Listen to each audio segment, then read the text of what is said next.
am Eleanor. I am a current student at Lambourne End Centre, and this is Isaac. He previously was a user of the centre.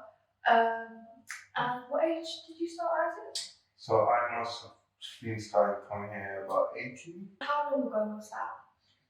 So that must have been at least 12 years ago. Do you mind just quickly telling everyone what is your disability? Sure. So I have a disability called limb pelvic hypoplasia, which means I have no arms and short legs.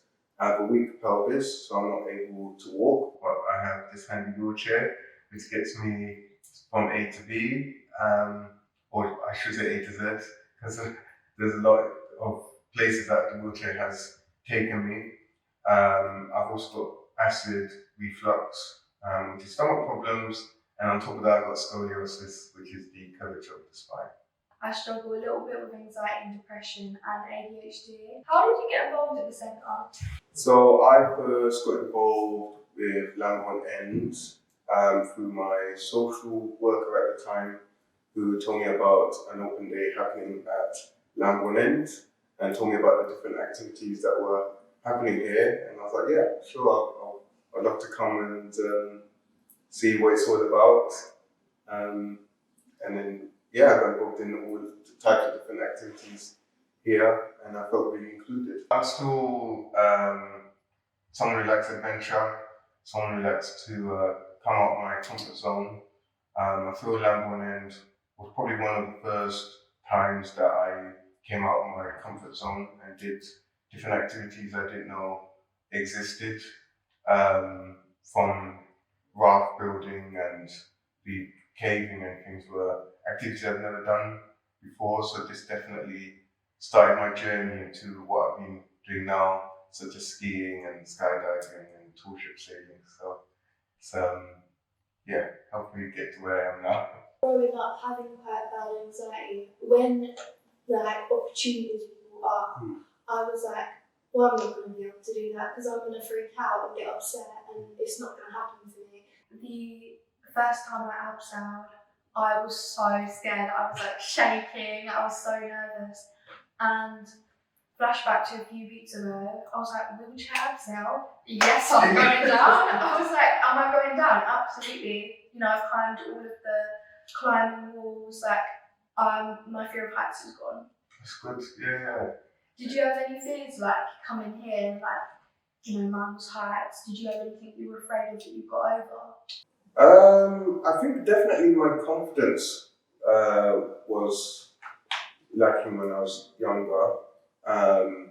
So I feel being in this space definitely helped in allowing me to have a bit more of a voice when things weren't exactly right, or if I didn't feel like I was going to be comfortable or safe, I felt comfortable that I could say that rather than it all going really badly.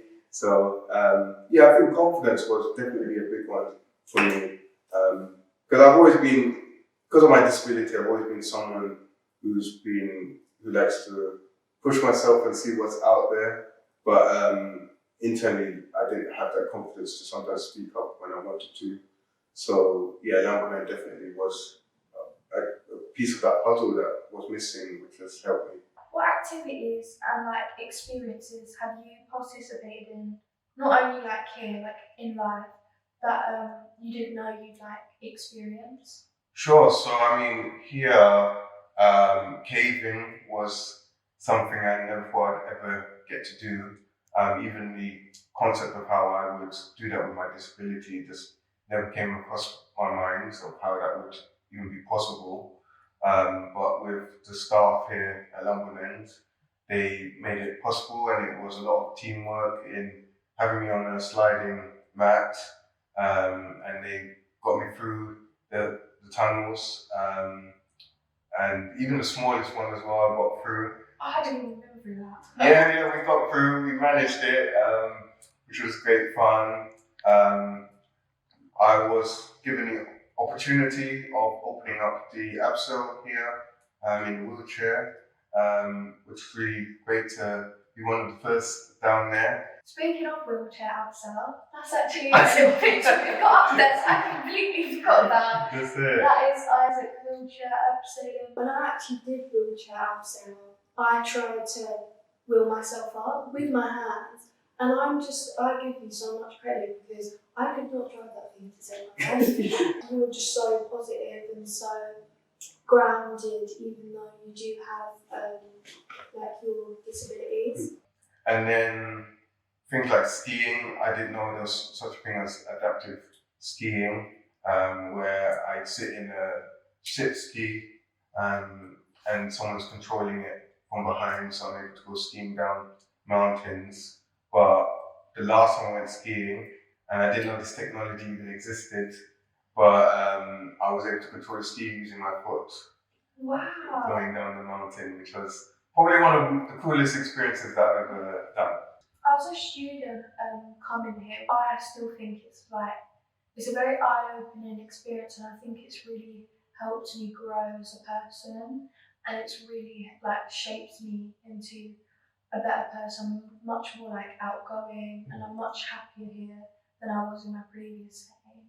Being here as a participant makes me feel included is great, but also knowing the other services that they offer to allow young people to build confidence, be able to learn life skills, and also have that sense of adventure. I think it's really good, the different services that they provide. And it can really, I can say from my own experience, has helped shape me into the person I am today.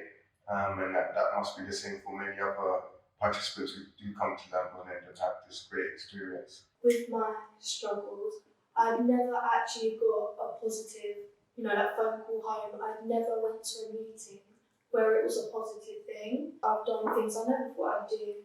I don't know what it's called, but I've cleaned a stick off with a knife. Right, okay. And I've roasted marshmallows, which I think is really cool. I've done so many things I didn't know I would do before. And I think you develop skills here that you don't, it's not every day at school you get to go wheelchair abseiling or caving. I never thought I'd cave in my life. Do you think you've had any of your own mini milestones here? Caving, that's definitely one. I feel being part of team building activities and actually feel included was definitely a huge milestone. And another thing that was from Lambourne End was actually taking part in a cycle ride. So I was bought a kind of those buggies which go behind bikes. They found one which would suit me and my disability, and instead of everyone just cycling off and me having to stay in the centre for 2-3 hours, I actually got to take part in the cycling and going through the Hainault forest, which was really cool, and getting to see, I guess you could say, see life a lot differently, because I've never really experienced that kind of activity before. So that was really a huge milestone as well, just getting these new experiences I just never thought I could do. Lambourne End was one of the things that helped me get an MBE, where I got to meet King Charles, so thank you Lambourne for that. I was rest assured quite quickly that I was going to feel comfortable here, because everyone just treated me as everybody else, and I think it was one of the first times out of that school setting that I had that, which was really nice. And when they said the different activities that would be part of, first thing that came to mind is, oh, okay, well, I'll probably have to watch everyone else do it. But they actually say, no, you're going to do it too. It's okay, great. I'd say we probably, in different ways, because our different abilities. I think everyone here, you and me, would be treated exactly the same. They are really accepting and nice here. I definitely felt included from the moment that I came through the gates into the centre. It was very welcoming.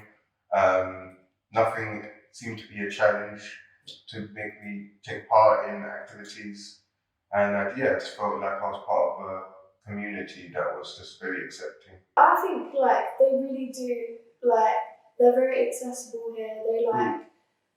They just like very open, you know, like when I'm struggling with things, like there's always a solution, there's always a fix. Where I feel as in like normal settings, mainstream setting, they really aren't as open and as passionate as they are here. I just think it's amazing how like the staff here can like not coach you but kind of help you calm down, help you get through it. There's always an alternative. There's always, you know, we can do this to help you do this. The traditional ways are just not for everybody. I can say for myself, like school was good and I did get the support I needed, but I've always been someone who's had a really creative mind. And doing that in school, I wasn't able to really express that.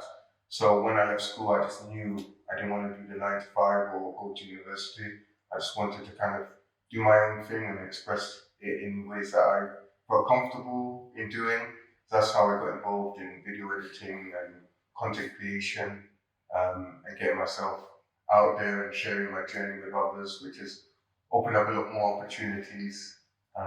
So yes, it's been a journey worth traveling, but that's why these spaces are so important. I love what you said about the 9 to 5ness, because I've always said to people, you know, that my school experience was not good at all. Coming here, I'm like, you know what, I'm not gonna do that 9 to 5 job, that like normal, like, you know, expectancy of me. Coming here honestly has shaped my view of the next setting I will go to. It honestly has helped me so much with my learning. Like, I wasn't in school forever, and now I'm learning, and I'm like, you know what, wherever I go to next, I'm gonna be fine. Where before I just thought, that's it, I can't do school, that's it, I'm just gonna fail. I don't know what I'm gonna do. Where now I think I have a lot more hope for myself. It's stories like that which, you know, show the need of why these spaces are needed and allow people to shine. Because yeah, as I was saying earlier, traditional ways is not for everybody, and especially in school settings, it's just like I said, it has helped quite. I can say it's helped a lot of students to get to where they want, but there needs to be these alternative options for people. Is there anything you'd like to tell us about the way being at the centre has made you feel? There's so much to say really, because it's really played a big role in my life, and it's just amazing to be here and see the impact that it's given to you and many other young people, and how it's allowed them to shine. And I feel like that's really great to hear, that the help that I was given is still being done. Wrapping it up here, that was Isaac, me, and that was our interview. Ready when you're ready? Yep. Bye, Rachel. Ooh. Huh? Nathan? Oh, nearly run me over. Isaac's good at that. How is it? Yeah. Hey, How's it ask going? you a question. Someone asked you a question, how is it? Oh, you know, it's good, yeah. So he was deep. Hold on, Andy. He's having the time of his life.